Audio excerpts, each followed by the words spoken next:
সারা দেশে কিন্তু এখন একটাই আলোচনা, একটাই প্রশ্ন, গণভোট। কিন্তু ভাবুন তো, একটা মাত্র হ্যাঁ বা না ভোট কি সত্যি একটা দেশের ভবিষ্যৎ নির্ধারণ করে দিতে পারে?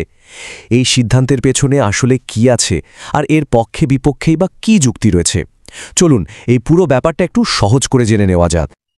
আচ্ছা, তো প্রশ্নটা হলো, এই যে গণভোট, এই পুরনো ধারণাটা হঠাৎ করে আলোচনার একেবারে কেন্দ্রে চলে আসলো কেন? মানে কি এমন হলো যে এই শব্দটা আবার সবার মুখে মুখে ফিরছে? তো আলোচনার গভীরে যাওয়ার আগে চলেন একদম সহজ করে বুঝে নিই এই গণভোট বা রেফারেন্ডাম জিনিসটা আসলে কি। মানে এটা হলো দেশের খুব গুরুত্বপূর্ণ কোনো একটা বিষয়ে সব ভোটারের সরাসরি মতামত নেওয়া। ভোটাররা কি করবে? তারা একটা ব্যালটে গিয়ে শুধু হ্যাঁ অথবা নাতে ভোট দিয়ে তাদের সিদ্ধান্তটা জানিয়ে দেবে, ব্যাস এটুকুই। তো এখন এই আলোচনাটা হচ্ছেটা কেন? এর একেবারে মূলে রয়েছে একটাই জিনিস, আর সেটা হলো জুলাই সনদ। প্রস্তাবটা হলো এই সনদটা নিয়ে জনগণের মতামত নেওয়া হবে, হ্যাঁ, একটা গণভোটের মাধ্যমে। তার মানে সব আলোচনার কেন্দ্রবিন্দু কিন্তু এই সনদটাই। যারা এই গণভোটটা করতে চাইছেন তাদের কিন্তু একটা পরিষ্কার উদ্দেশ্য আছে। তারা চাইছেন এই জুলাই সনদে যে সংস্কারের কথাগুলো বলা আছে সেগুলো যেন পরের সরকার মানতে আইনগতভাবে বাধ্য থাকে। তাদের মতে জনগণের সরাসরি রায় ছাড়া এত বড় একটা কাঠামোগত পরিবর্তন আনা প্রায় অসম্ভব।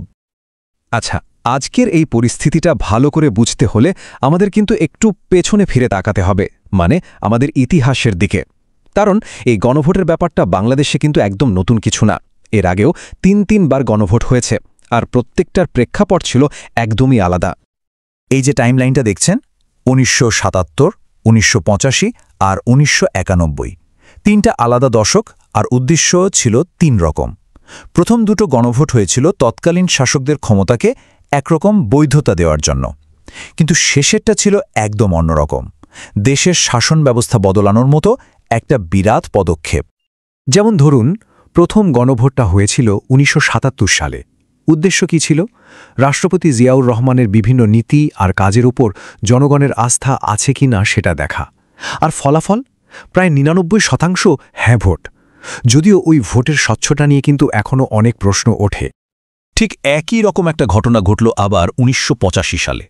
এবার এইচ.এম. এরশাদ তার শাসনের পক্ষে জনসমর্থন আছে এটা দেখানোর জন্য গণভোট ডাকলেন, এবং এবারেও দেখা গেল বিপুল পরিমাণ হ্যাঁ ভোট।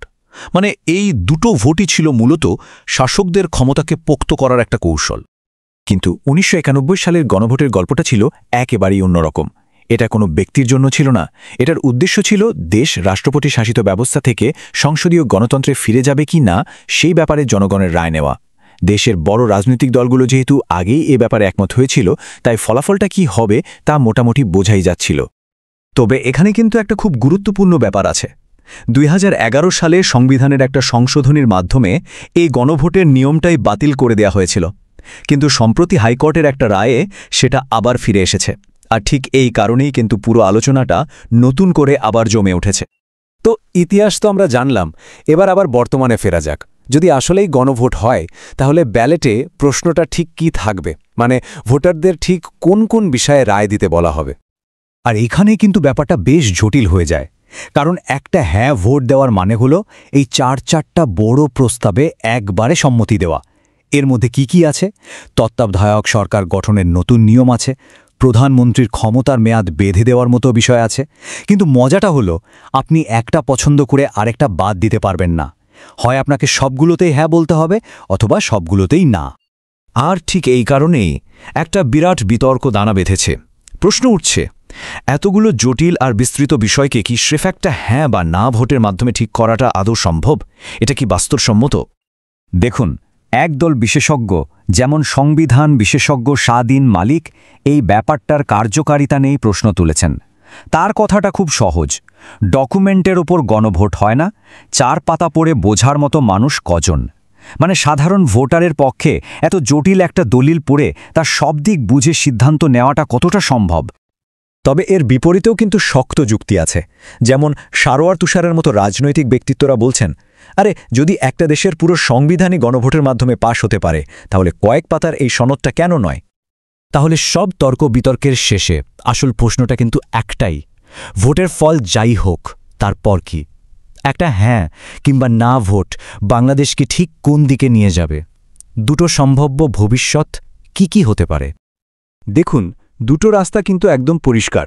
যদি হ্যাঁ ভোট জেতে, তাহলে জুলাই সনদের সব সংস্কার আইনত বাধ্যতামূলক হয়ে যাবে। শুধু তাই না, নতুন সংসদকে প্রথম 180 দিন একটা সংবিধান সংস্কার পরিষদ হিসাবে কাজ করতে হবে এই পরিবর্তনগুলো আনার জন্য। আর অন্যদিকে যদি না ভোট জেতে, তাহলে পুরো প্রক্রিয়াটা ওখানেই শেষ। ধরে নেওয়া হবে জনগণ এই প্রস্তাব সরাসরি প্রত্যাখ্যান করেছে। এই যে না ভোটের জয়ের কথা বলছি, এটা কিন্তু শুধু কথার কথা না, এর একদম সাম্প্রতিক উদাহরণ আছে। যেমন ধরুন ল্যাটিন আমেরিকার দেশ চিলি, সেখানে নতুন সংবিধান পাশ করানোর জন্য একবার না দুবার গণভোট হয়েছে, আর দুবারই জনগণ না ভোট দিয়ে সেই প্রস্তাব বাতিল করে দিয়েছে। এই পুরো আলোচনাটা আমাদের একদম শেষে এসে একটা মৌলিক প্রশ্নের সামনে দাঁড় করিয়ে দেয়।